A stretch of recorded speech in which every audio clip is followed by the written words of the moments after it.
Hey guys, I welcome you all to the Sahas Institute, your own personalized tuition. दोस्तों, इस वक्त मैं TY BCom के 5th semester के स्टूडेंट्स के लिए उनके one of the most important and complicated theory subject OB यानी कि ऑर्गेनाइजेशनल बिहेवियर के एमसीक्यू के मैराथन रिवीजन सेशन लेके आया हूं, जिसके अंदर की टोटल 4 पार्ट है, जिसमें से आप लोगों ने पहला पार्ट देख लिया है और अब मैं अभी सेकंड पार्ट शुरू करने जा रहा हूं। तो आप इस पार्ट को जरूर ध्यान से देखना, क्योंकि मैं यहां पे एमसीक्यू के डिस्कशन के साथ साथ उसके साथ रिलेवेंट इंफॉर्मेशन भी आप लोगों को समझाऊंगा, ताकि सारी चीजें और कॉन्सेप्ट आपके माइंड में क्लियर हो जाए और आप एग्जाम को बहुत अच्छे से और कॉन्फिडेंटली अटेम्प्ट कर सको। पर ये सेशन अगर आप देख रहे हो तो सबसे पहले इस वीडियो को लाइक कीजिए। आप अगर अच्छा लग रहा है तो अच्छी कमेंट लिखिए, अगर बुरा नहीं लग रहा है तो आप गालियां लिखिए, कोई प्रॉब्लम नहीं है। आपके जो भी फ्रेंड्स टीवाई बीकॉम में उसके साथ शेयर कीजिए और इस चैनल को सब्सक्राइब करना ना करना वो आपकी मर्जी है, क्योंकि यहां पे एजुकेशनल सारी इंफॉर्मेशन होती है। आपके टीवाई बीकॉम के आगे की इंफॉर्मेशन होगी या बीकॉम की स्टडी या कॉमर्स फील्ड की सभी study, CA, CS, 11th 12th उसका डिस्कशन और फ्यूचर में क्या स्कोप है वगैरह सब मैं यहां पे शेयर करता हूं। तो आपको अगर काम का लगता है तो सब्सक्राइब कीजिए, अदरवाइज टेंशन नहीं है। चलिए अब हम लोग हमारे सेकंड पार्ट के एमसीक्यू का डिस्कशन शुरू कर देते हैं। तो यहां पे देखो, blank is principle which refers to filling up the gap when people are faced with incomplete information. मतलब इनकम्प्लीट इंफॉर्मेशन हो तब लोग खुद ये इंफॉर्मेशन को, गैप जो होती है उसको फिल कर देते हैं। जैसे कि फॉर एग्जांपल हम कहते हैं बाबा जी का, तो आप क्या कहोगे? बेटा नहीं, आप क्या सोचते हो माइंड में? बाबा जी का ठुल्लू। इवन दो कि हमने कहा नहीं है, तो आपने क्या किया? इंफॉर्मेशन को खुद कंप्लीट किया, खुद क्लोज किया। तो यहां पे कौन सा प्रिंसिपल होगा? क्लोजर का। क्यों? क्योंकि आपके पास इनकम्प्लीट इंफॉर्मेशन थी तो आपने उसको खुद क्लोज किया। लाइक मैंने एग्जांपल दिया बाबा जी का, तो आप लोगों ने सबने यही सोचा ठुल्लू, मींस आपने ये इंफॉर्मेशन को क्लोज किया। तो यहां पे क्लोजर का प्रिंसिपल अप्लाई होता है जब लोगों के पास कम इंफॉर्मेशन हो। अब उसके अलावा के जो ऑप्शन है वो क्या है वो भी मैं आपको समझा देता हूं। तो देखो, ग्रुपिंग के अंदर क्या होता है? तो grouping includes proximity and familiarity. Proximity का मतलब क्या होता है? क्लोजनेस, नजदीकिया। Proximity means closeness and familiarity, तब ग्रुपिंग का प्रिंसिपल अप्लाई होता है। मतलब हम सिमिलर चीजों को या हमारी पहचान वाली जो चीजें हैं उसको मिक्स करके देखते हैं। देन क्लोजर, ये तो अभी समझाया क्योंकि हमारा आंसर ये filling up the gap when incomplete information is received. Figure ground, ये भी इंपॉर्टेंट है। Focus on stimulus, meaningful and significant portion and ignore background. मतलब काम की इंफॉर्मेशन के ऊपर फोकस करते हैं और बेकार की इंफॉर्मेशन को इग्नोर करते हैं, तो उसे कहा जाता है फिगर ग्राउंड। याद रखना, ये ग्रुपिंग, क्लोजर और फिगर ग्राउंड। देन नेक्स्ट जो ऑलरेडी आगे आ चुका है, blank is the study of society. ये देखो, ये वर्ड देखना है, study of society to learn about human being and their activity. Study of society about the human being and activity, ये किसको डिफाइन करता है? एंथ्रोपोलॉजी को। पर फिर भी सारी चीजें जो है ऑप्शन की वो मैं आपको समझा देता हूं। देखो, एंथ्रोपोलॉजी जो कि हमारा क्वेश्चन ही है, study of society to learn about human being and their activity. जबकि साइकोलॉजी क्या है? Science that seeks to measure, explain and sometimes change the behaviour of human and other animals. मतलब आप लोगों की बात हो रही है, ह्यूमन में मैं आ गया, एनिमल में आप लोग आ गए। चलिए next, social psychology tries to explain how and why individual behave as they do in the group activity. मतलब पीपल ऐसा क्यों बिहेव करता है ये स्टडी करता है। And it examine interpersonal relation. Interpersonal, देखो इंट्रापर्सनल नहीं है, इंट्रापर्सनल होगा तो वो साइकोलॉजी हो जाएगा, इंटरपर्सनल है तो ये सोशल साइकोलॉजी है। इंटरपर्सनल का मतलब दूसरों के साथ और इंट्रापर्सनल मतलब खुद के अंदर का। And sociology, study of people in relation to their fellow people. Clear?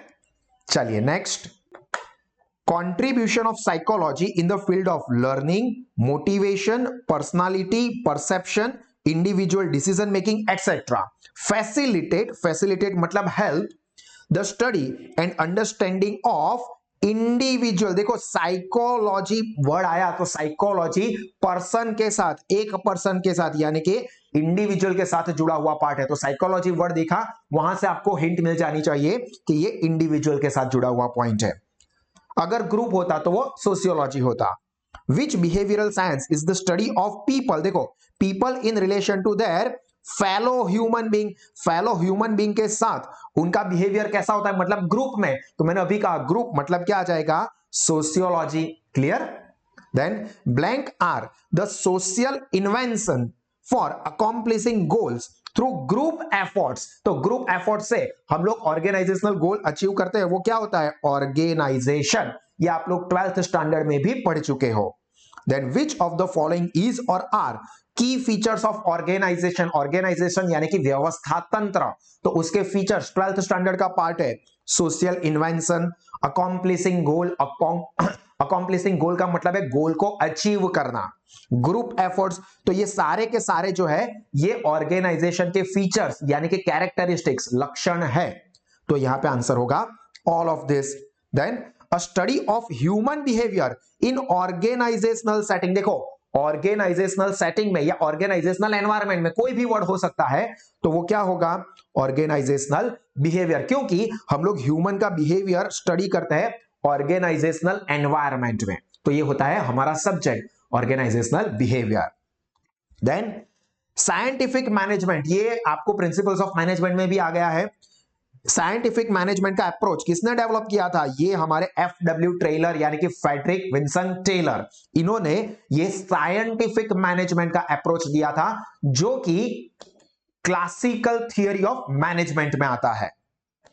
Then ये भी आपको याद रखना है, whose concept states that interpersonal and human relation में लीड टू प्रोडक्टिविटी, मतलब इंटरपर्सनल और ह्यूमन रिलेशन जो होंगे उससे प्रोडक्टिविटी बढ़ेगी, तो ये दिया था एल्टन मायो ने, ये याद रखना, एल्टन मायो ने क्या कहा था, interpersonal and human relation leads to productivity.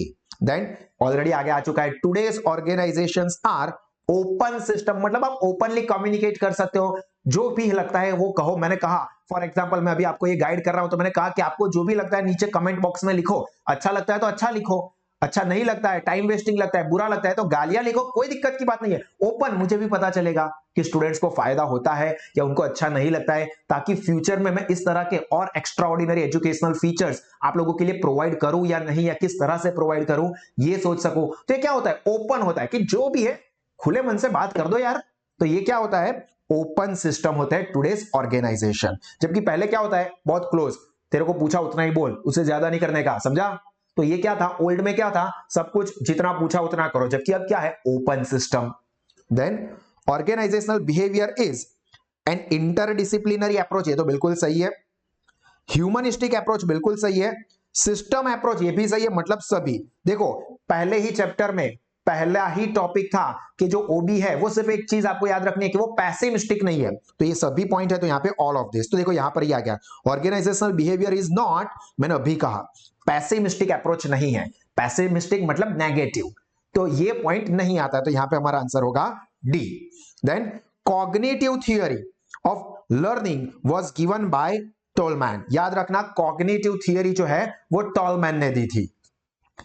Then next, extension of behavior modification into organization is called OB mod, ये आपको याद रखना, ये ओबी मोड ने कहा था, जबकि इतना इंपॉर्टेंट नहीं है क्योंकि ये सारे ना प्रिंसिपल्स ऑफ मैनेजमेंट के टॉपिक में आता था।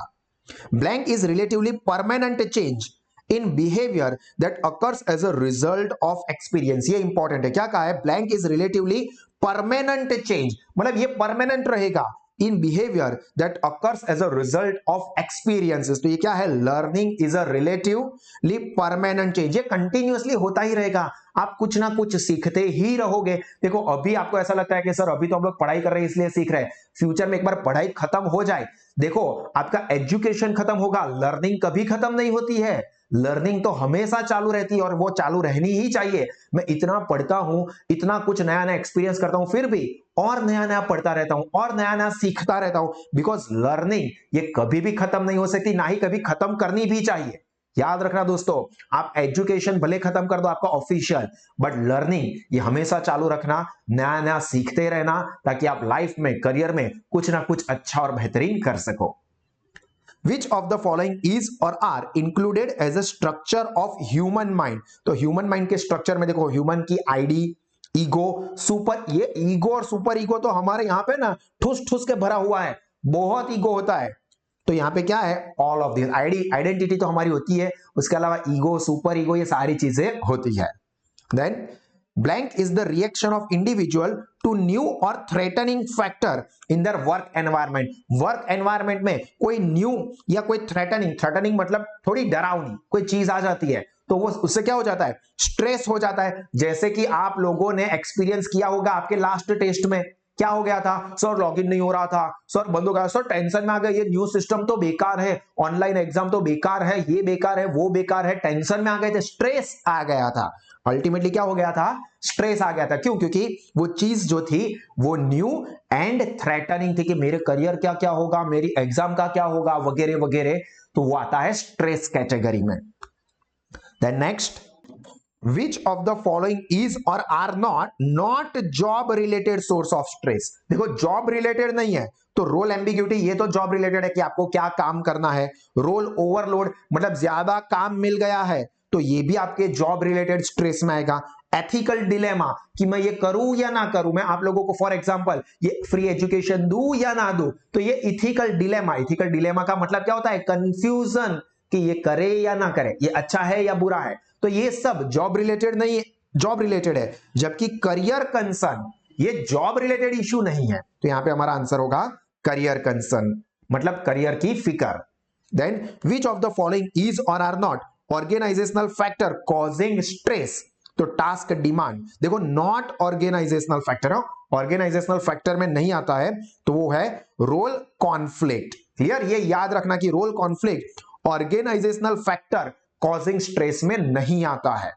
Then blank refers to the negotiation or an agreement between two groups. तो यहां पे क्या होता है, contracting refers to the negotiation. Contract करते हैं ना आपके और हमारे बीच में, चलो कॉन्ट्रैक्ट कर देते हैं, मतलब कि refers to the negotiation or an agreement. ये आपको थोड़ा बिजनेस लॉ में भी आ चुका है, तो आपको समझ में आ जाएगा।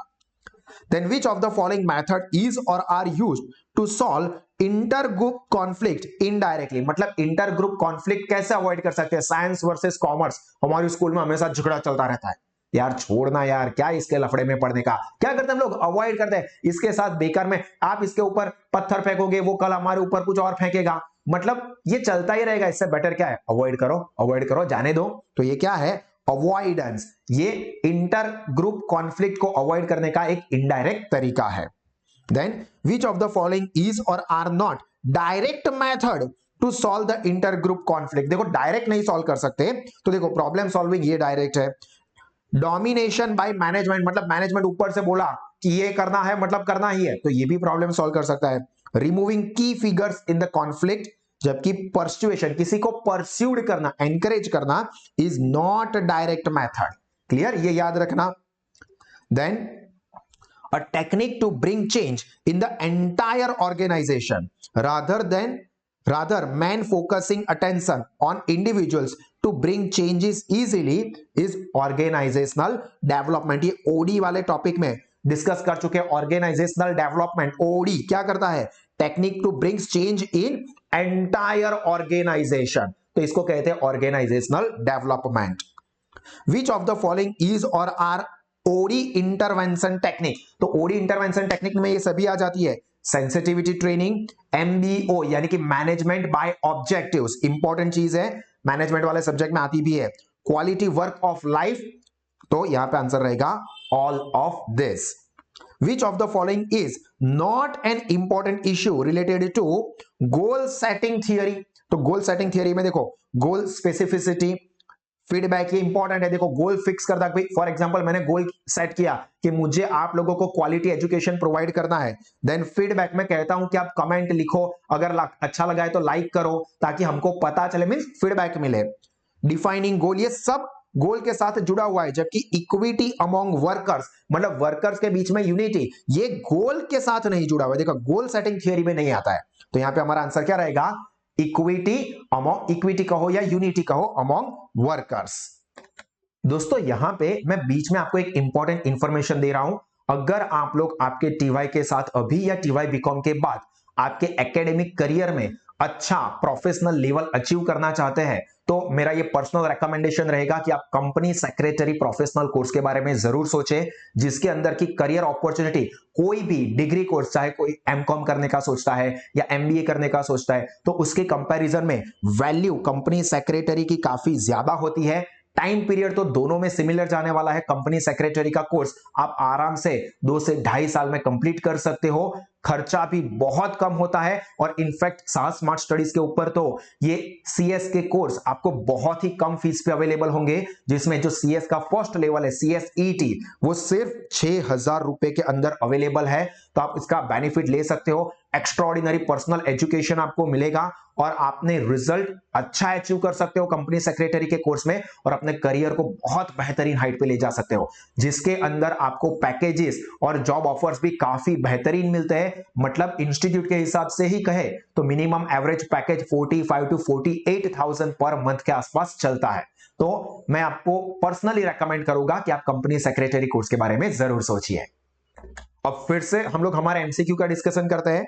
Next, behavior, power and conflict are central areas of the study of, देखो बिहेवियर, पावर, कॉन्फ्लिक्ट ये सब किसमें आता है? ग्रुप के साथ, पर्सन का फेलो पर्सन के साथ होता है। मतलब सोशियोलॉजिस्ट की थियरी में आता है, क्योंकि एंथ्रोपोलॉजी तो सिर्फ ह्यूमन बीइंग की थियरी मींस ह्यूमन बीइंग को स्टडी करता है। When a bank robber points a gun at the bank employee His base of power is, अब ये आप बिजनेस लॉ में स्टडी कर चुके हो, किसी को बंदूक दिखा के कुछ काम करवाना, कोई चल पैसे निकाल, तो ये क्या है? थ्रेटनिंग और commit to threat means threat to commit कोई ऐसी act which is forbidden by law, law याद करो तो ये क्या होता है? कोएर्शन, दैट मींस के कोएर्सिव पावर उसने यहां पे यूज किया। Then the manager of a multinational company are located in France, India, Brazil and United States, मतलब अलग अलग कंट्रीज के अंदर यहां पे कंपनी लोकेटेड है, मैनेजर्स है। Which decision making technique seems most reasonable for the organization? देखो अब अलग अलग जगह पे कंपनी है तो ऑब्वियस है इलेक्ट्रॉनिक मीटिंग ये सबसे अच्छी रहेगी। क्यों? क्योंकि इजीली सबके साथ हम लोग कम्युनिकेट कर सकते हैं और आज के ट्रेंड में तो ये मोस्ट कॉमन हो गया है, सबको पता है कि हम ऑनलाइन मीटिंग ज्यादा करते हैं। Then next, what do we call it when we judge someone on the basis of our perception? मतलब हमारे एंगल से हम लोग सामने वाले को देखते हैं तो वो क्या होगा? यहां पे स्टीरियोटाइपिंग जो कि आगे आ चुका है। Next, when Shobha is an honest and straight forward person, मतलब शोभा खुद एक बहुत ही ऑनेस्ट और स्ट्रेट फॉरवर्ड पर्सन है, बिल्कुल मेरे जैसे ही। हंसना मत, सीरियस बात है। She believes her employees are all similarly honest and straight forward, उसको लगता है कि मेरे सारे एम्प्लॉइज भी बहुत ईमानदार है, बहुत स्ट्रेट फॉरवर्ड है, मतलब मैं जैसा हूं, यहां पे शोभा की बात चल रही है, वो दुनिया को मतलब अपने एम्प्लॉइज को भी ऐसे ही देखती है। Ignoring signs that they may be manipulating her, मतलब ऐसा हो सकता है वो इस चीज को इग्नोर करे कि वो सब मिलके मुझे बेवकूफ बना रहे, सी बना रहे, मतलब बेवकूफ बना रहे, वो इस चीज को इग्नोर करती है। What perceptual shortcut is Shobha most likely using, मतलब यहां पे समझो इस टाइप के एमसीक्यू आ सकते हैं तो आपको सोचना पड़ेगा शोभा कैसी है? बहुत ही honest and straight forward person है, तो वो अपने एम्प्लॉइज को भी ऐसा ही एज्यूम करती है कि सारे स्ट्रेट फॉरवर्ड और बहुत ही ऑनेस्ट है, इवन दो वो इस चीज को इग्नोर करती है कि वो सब मिलकर उसको बेवकूफ बना रहे हैं। तो यहां पे उसने कौन सा प्रिंसिपल अप्लाई किया? प्रोजेक्शन। क्यों? क्योंकि वो जैसी है वो सबको ऐसा ही देखती है। मतलब आपने वो कैरी मिनाटी भाई साहब को देखा है ना, दुनिया बीप बीप थी, दुनिया बीप बीप है, दुनिया बीप बीप रहेगी। क्यों? क्योंकि भाई तू खुद भी ऐसा ही सोचता है। ये क्या है? प्रोजेक्शन। एग्जाम्पल है, आप एग्जाम्पल के तौर पे लेना, ठीक है, ये सारी चीजों को। तो यहां पे क्या है कि हम लोग जैसे हैं हम दुनिया को वैसा देखते हैं, that is projection. Then next, Satish has a low absenteeism rate, मतलब बहुत कम गैर हाजिर रहता है, बहुत कम एब्सेंट रहता है। He takes responsibility for his health and has a good health habit, मतलब वो अपनी हेल्थ की हमेशा केयर करता है। अब ऑब्वियस अच्छी हेल्थ रहेगी तो एब्सेंटिज्म कम ही रहेगी। He is likely to behave in internal locus of control, याद रखना वो अपनी हेल्थ के बारे में ध्यान रखता है, उसका एब्सेंटिज्म बहुत कम रहता है, मतलब वो इंटरनल लोकस कंट्रोल के ऊपर फोकस करता है कि मैं मेरी साइड से मेरी सेल्फ को कंट्रोल करूं, मेरी हेल्थ को अच्छी बनाए रखूं, तो ये इंटरनल लोकस कंट्रोल होगा। Then Raju believes that men perform better in oral presentation than women. मतलब ये राजू के माइंड में फिट हो गया है कि लड़के जो है वो लड़कियों की कंपैरिजन में अच्छा प्रेजेंटेशन देते हैं। मतलब इसके माइंड में क्या चल रहा है, स्टीरियोटाइपिंग एक इमेज बन चुकी है कि लड़के बेटर होते हैं लड़कियों की कंपैरिजन में। ऐसा हमेशा चलता रहता है, लड़के बेहतर, कई बार लड़कियां कहेगी we are the best, we are the best. ऐसा क्यों होता है? क्योंकि हमारे माइंड में ये इमेज बन चुकी है। कई बार वो आपने गब्बर मूवी देखा हो तो उसके अंदर वो एक्ट्रेस जो है वो कहती है ना कि आपका ड्राइवर सोचता है कि जो वीमेन होती है they are not good driver, मतलब वो बायस है, उसका स्टीरियोटाइपिंग बिलीफ सिस्टम है। Clear? Then mister Manoj, manager ABC company, वो है found that skills of workers and machinery used by them as compared to the competitor in the market are obsolete within a year. मतलब एक साल में, obsolete मतलब पुराना हो जाएगा, ओल्ड हो जाएगा। Which type of challenge ABC company is facing, मतलब बहुत जल्दी से आपकी सिस्टम बेकार हो जाएगी। मतलब रैपिड पेस चेंज, पेस मतलब स्पीड में बहुत तेजी से यहां पे सिस्टम में चेंज हो रहा है। या एक्सपीरियंस करो, आप इसके लिए प्लानिंग करो। फॉर एग्जांपल आप अभी पढ़ाई कर रहे हो तो पहले सब क्या था कि 21st सेंचुरी के आप लोग यूथ हो, फिर भी 19th सेंचुरी की टेक्निक से 20th सेंचुरी के टीचर से पढ़ते थे। मतलब पुरानी तरह से क्लासरूम में बैठो, सर जो पढ़ाते हैं, सर जो बोलते हैं उसको दिमाग में ठूसने की कोशिश करो, समझ में आता है या नहीं समझ में आता है, बस रट्टा मारो, एग्जाम में लिखो, मार्क्स स्कोर करो। 3-3 5-5 बार सर लिखने के लिए देते हैं, लिखते रहो, रट्टाबाजी करो। तो ओल्ड सिस्टम थी। पर अब क्या हुआ, अब एनवायरमेंट पूरा चेंज हो गया है।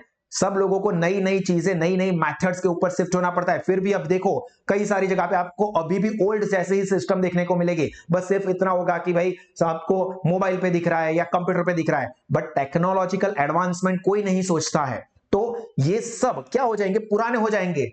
ना स्टूडेंट्स को बेनिफिट मिलेगा कि उनका करियर अच्छा बने, ना टीचर्स को भी ये सेटिस्फेक्शन मिलेगा कि मैंने कुछ अच्छा कंट्रीब्यूटिंग पार्ट दिया। तो यहां पे क्या समझना है कि बहुत रैपिडली चेंजेस आ रहे हैं। यहां पे यही कहा है कि देखो जो स्किल है वर्कर्स की और जो मशीनरी है सब ऑब्सोलीट, पुराना हो जाएगा। मतलब नई चीज आने वाली है, चेंज होने वाला है।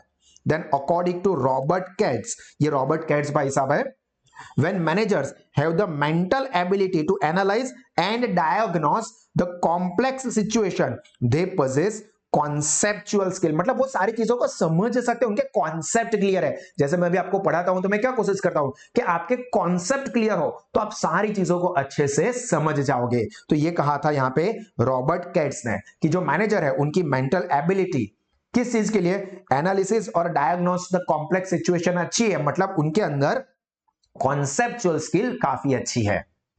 देन नेक्स्ट, व्हाट सॉर्ट यानी कि प्रकार, type of goal does management by objective emphasize. ये पीओएम प्रिंसिपल्स ऑफ मैनेजमेंट में आ चुका है। तो यहां पे मैं सिर्फ आपको सीधा आंसर बता देता हूं। टेंजिबल होते हैं जो ऑब्जेक्टिव्स होते हैं, वो गोल्स जो होते हैं वो वेरीफाइबल एंड मेजरेबल। मतलब ये जो भी गोल होते हैं वो टेंजिबल होते हैं, मतलब हमको पता होता है कि ये अचीव करना है, वेरीफाई कर सकते हैं, एंड मेजर हो सके वैसे गोल होते हैं। Then today's managers understand that success of any effort at improving quality and productivity must include obviously employees participation is very very important। employee के participation के बिना जो quality और productivity improve करना है वो possible ही नहीं है। देखो इस वक्त आप लोग साहस स्मार्ट स्टडीज का एक्सलेंट एजुकेशन अवेल कर रहे हो तो वो ना कि सिर्फ भाविन सर की वजह से, पर भाविन सर के साथ उनकी जो पूरी टीम है जो दिन रात मेहनत करती है आपको क्वालिटी एजुकेशन देने के लिए। तो जब तक ये एम्प्लॉय का पार्टिसिपेशन नहीं होगा क्वालिटी इंप्रूव कैसे होगी? तो ये क्वालिटी इंप्रूवमेंट के लिए employees participation is very very important. Clear? Then next, which of the following would be least likely, least यानी कि कम से कम, to pose a barrier to cross cultural communication. तो ये चीज आपको एक्चुअली में एफवाई बीकॉम में एफएलसी कम्युनिकेशन वाले सब्जेक्ट में आती है, तो आप याद रखोगे पॉलिटिकल करेक्टनेस वो least likely to pose a barrier, मतलब वो सबसे कम यहां पे आपका बैरियर बनेगा।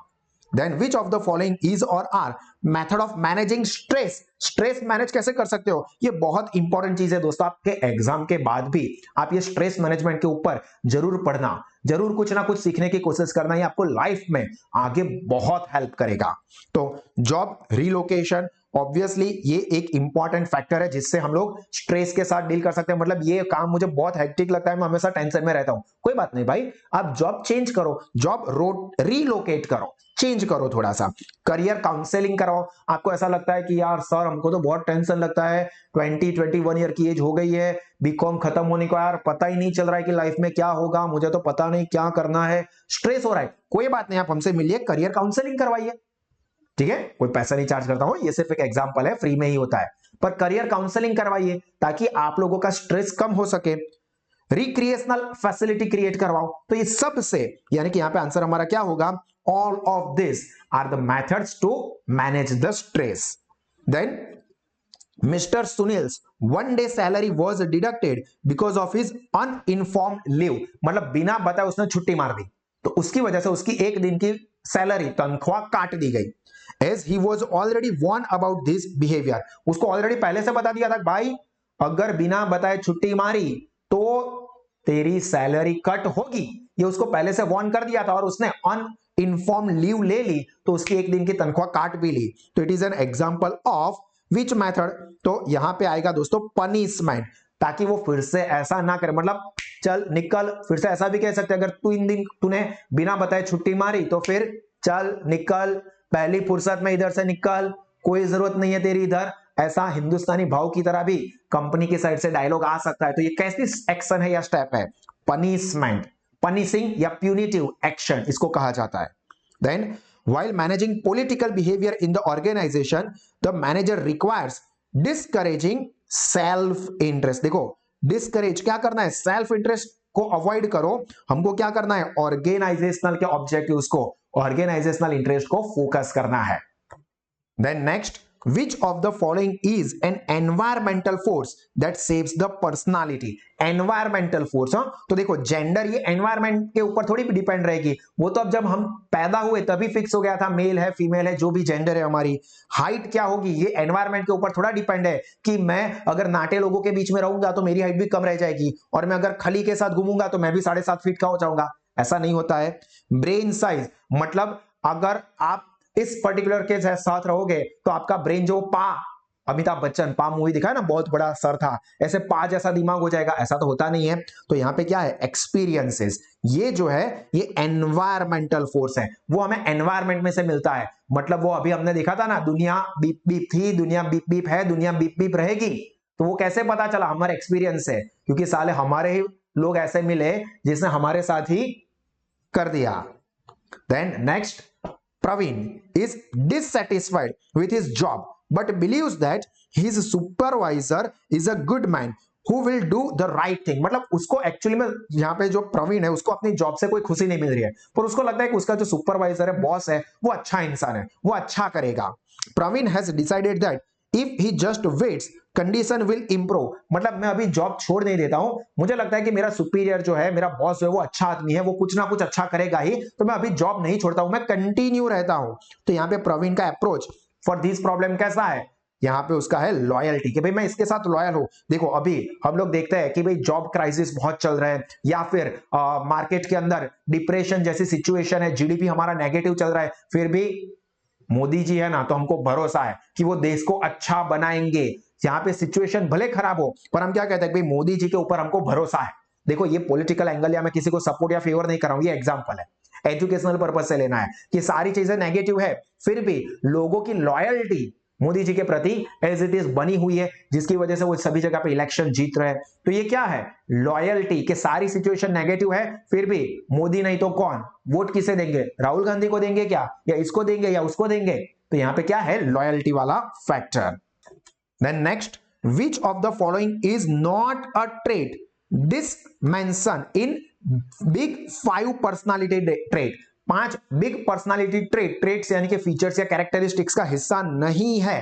तो यहां पे आपको पहले ये पता होना चाहिए कि 5 बिग ट्रेट्स कौन से हैं। तो ये देखो, ये रहा, ओपननेस, न्यूरोसिज्म, एग्रीबलनेस, एक्सट्रावर्जन एंड कॉन्शियसनेस। तो ये 5 चीजें हैं, ये आती है। तो यहां पे देखो, ये एक्सट्रावर्जन आ गया, यहां पे एग्रीएबलनेस मतलब एग्री हो जाना, एग्रीएबलनेस का मतलब होता है इसके साथ हम एग्री हो सकते हैं।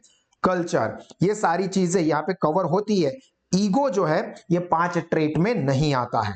Then in which stage of conflict process does conflict becomes visible, कौन से लेवल पे कॉन्फ्लिक्ट हमको दिखने शुरू होता है। कॉन्फ्लिक्ट हो गया है पहले से ही, पर दिखता है कब, जब बिहेवियर के अंदर चेंज आ जाता है। मतलब दोस्त है, पहले बहुत अच्छे दोस्त थे, दोनों के बीच में प्रॉब्लम शुरू हो गया था कब से, पर अब बिहेवियर में दिखने लगा, चलना छोड़ना यार, उसको बुलाने की जरूरत नहीं है।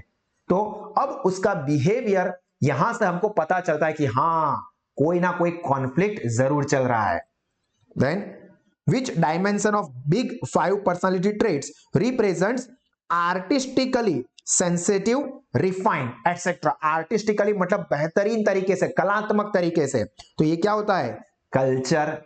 then blank refers to the network of personal and social relation, देखो personal and social relation that is developed spontaneously, spontaneously का मतलब क्या होता है, ऑटोमेटिकली, मतलब ऑर्गेनाइजेशन ने नहीं कहा है कि आप इसके साथ कम्युनिकेशन करो, पर आपके उसके साथ ऑटोमेटिकली अच्छे रिलेशन बन गए। जैसे कि आपके फ्रेंड्स हैं, तो आपने कोई प्लानिंग नहीं किया हुआ होता है, बस आपकी दोस्ती बन जाती है between the people associated with each other. तो ये क्या है, इनफॉर्मल ऑर्गेनाइजेशन। फॉर्मल और इनफॉर्मल ऑर्गेनाइजेशन ये आप लोग 12th स्टैंडर्ड से पढ़ चुके हो। Then cognitive process through which an individual selects, organize but misinterprets the environment stimuli is known as misperception। क्यों, क्योंकि यहां पे क्या है, मिसइंटरप्रेट आप कर रहे हो, तो ये क्या है, मिसपरसेप्शन। देन इन मास्लोस हायरार्की, देखो ये फिर से प्रिंसिपल ऑफ मैनेजमेंट के ऊपर बेस्ड टॉपिक है।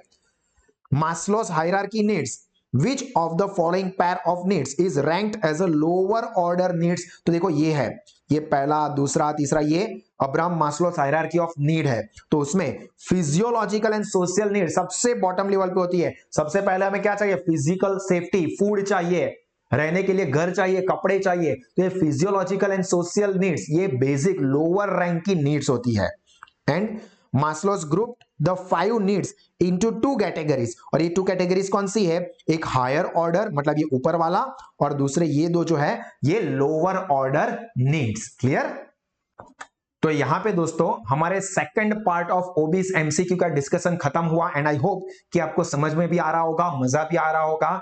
अगर अच्छा लगा है तो फिर से बता रहा हूं, वीडियो को लाइक कीजिए, कमेंट लिखिए, अच्छा लगे तो अच्छी कमेंट लिखिए, अच्छा ना लगे तो बुरी कमेंट लिखिए, कोई दिक्कत की बात नहीं है। और अपने सारे टीवाई के फ्रेंड्स के साथ भी शेयर कीजिए। और इसके बाद 3rd और 4th सेशन भी है, तो उसको भी आप लोग जरूर देखें।